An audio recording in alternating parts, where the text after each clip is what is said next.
Have you ever said, I'm going to be incompetent today, as all of the people you report to are in the room? Not at all. Okay, awesome. So, you know, that's not how it goes. People want to do a good job, and sometimes it's just us not knowing how to provide a trusting atmosphere, or because we have an issue around trust. So don't jump to that conclusion too quickly. Okay, which of the following best fits your thinking when you are asking questions of your coworkers? 1, I know. 2, I think I know. 3, I don't know. Oh, I cut it off short. How do you do that?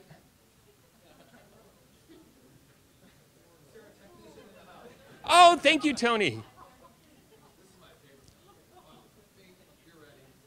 I'm sorry. Let's try that again.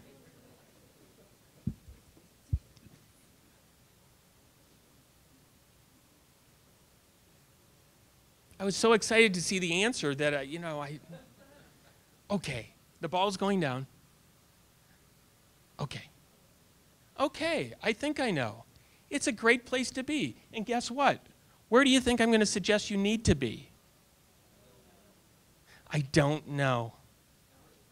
No, I don't know. Third base. Third base. You are the creative, yes, I heard about you.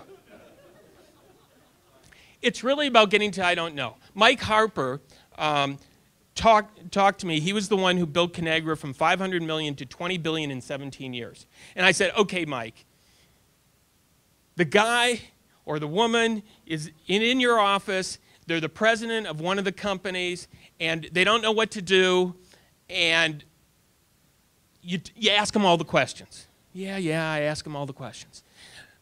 Then, do you give them an answer? No, Gary, you don't give them the answer. I said, come on, Mike. You know the answer. No, I don't know the answer. He says, I got an education in, I think it was like electrical engineering or mechanical engineering. And he says, there are answers there. But when I entered the business world, I learned something new. There are no answers, for sure. There's the way I do it, there's the way you do it. And they're very, very different sometimes. The piece is, if I'm going to create accountability with this person, I have to not give them the answer. Because as soon as I give them the answer, I've blown it. Because they're going to say, you said this was the right idea. You said this was the right idea. And guess what? All accountability's gone. He can't do anything about it because he did. So I said, okay, fine, Mike. I get that. Good. So the person's walking out the door. They turn down the corridor, and then they come back. They swing their head in. Come on, Mike. You know what I'm going to do, so just tell me. No, I asked you a lot of questions today. I really think you've explored all the possibilities, perspective. And he evaluated while he was asking those questions. And he created engagement or conducting when he sent him on his way without giving him the answer. That was the energy. If he gives him the answer, it takes away a lot of that potential energy that's there. I heard this over and over again from these exceptional leaders. It's about getting the people going and not giving it away. So it's moving, but you're a lot further than a lot of other audiences, so you guys should pat yourself on the back and just keep saying, I don't know. I've got about 3 minutes left, and like I said, I didn't think we'd get through all the slides, but that's okay because you're going to walk away with the most important piece of information, which is ask, don't tell. Oh, come on, that sounded like, oh God, do we have to do this? He's one of these kind of speakers. Come on. Ask, don't tell. Thank you. Okay, which event do you remember more? I love this one. See, I was about to press it again. I'm just so excited to see what you're going to say.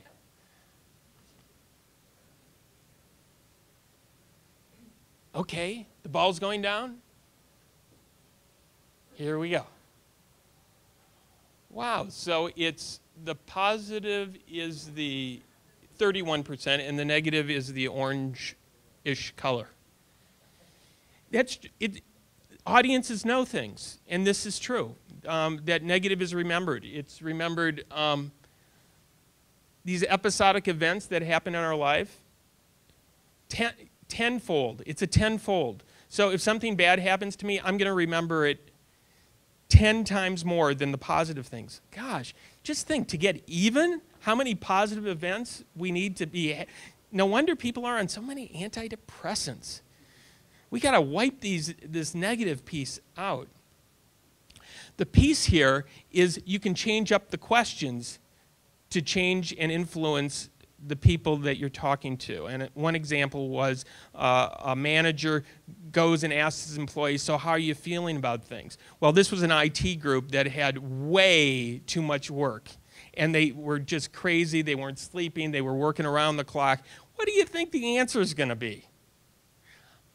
We're worn out. We're tired. We're burnt out. We feel taken advantage of. So I simply said, what happens if you change the question? Well, what would that be? How would you put it in a positive way? Well, what's the best thing that's happened to you in the last week? Well, interestingly enough, the morale changed. Isn't that amazing? One question, he has to ask, over and over and over for quite some time, but it did. It changed the morale simply by changing up the question. Getting people to get the recency of a positive affirmation and having them explore it for themselves. Associative memory. We're more likely to think things are valid if we've recently learned them or we believe it's true and we have some bearing in our life to relate it to, versus like if I'm talking to you about something totally foreign and you're not leaders and whatnot, just a smidgen, an angstrom of knowledge is going to go in. If you're leaders, you're more likely to listen, pay attention, be able to place this in your mind in a relevant way. Who sees an A? Who sees an H?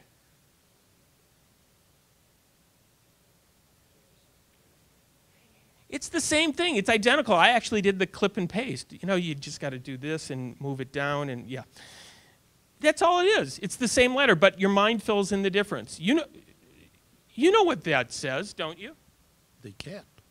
Awesome. We have a prize for you because you knew that. Thank you, Tony.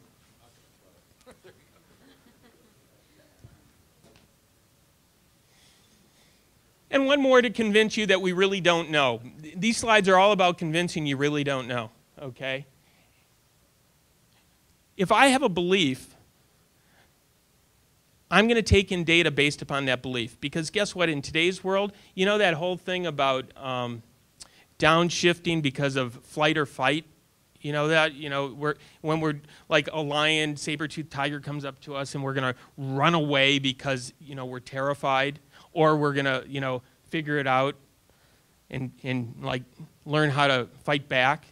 Well, now we don't have those things. So we have to so emotionally we're caught up in our own belief systems, okay? So actually when I say, you lied. Oh my God, I lied. No, I didn't lie.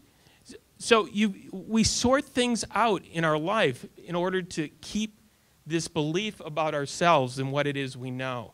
So when data comes in that's contrary, we either create higher expectations or lower expectations based upon what we want to do with the data. Again, I'm going to go back to a conversation Gary and I were talking about. We were talking about religions.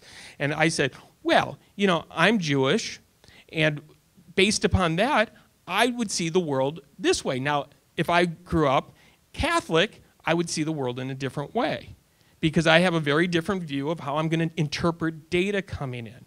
If I'm a college professor, I interpret data one way. If I'm a CEO of a business, I interpret it a different way. If I'm a follower, here's one. Korn Ferry wanted to have a contract with me to do coaching of some of their clients.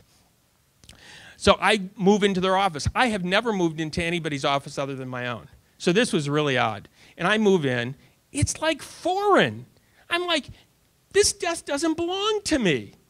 I didn't know that. I've been an entrepreneur my entire life. Whole different perspective. Right then, in a moment, I understood what my employees understood. And it wasn't a good feeling.